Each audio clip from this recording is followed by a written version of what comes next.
Hello everyone, welcome back to Tutorial Millennial channel. In this video, I'm going to show you how to add sunset lamp effect on Snapchat app. Let's get started.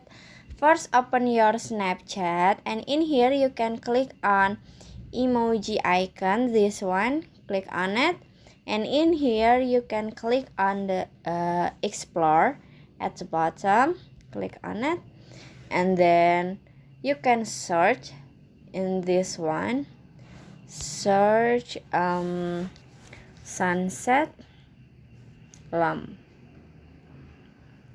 and then in here you can see many effect, a sunset lamp effect. So you just choose everything you like, maybe this one, and then like this, and after this you can record and then finish. So that's how to add a sunset lamp effect on Snapchat apps. I hope you found this video to be helpful. If you enjoy with the content, please consider like, comment, and subscribe down below. Happy editing guys, bye bye.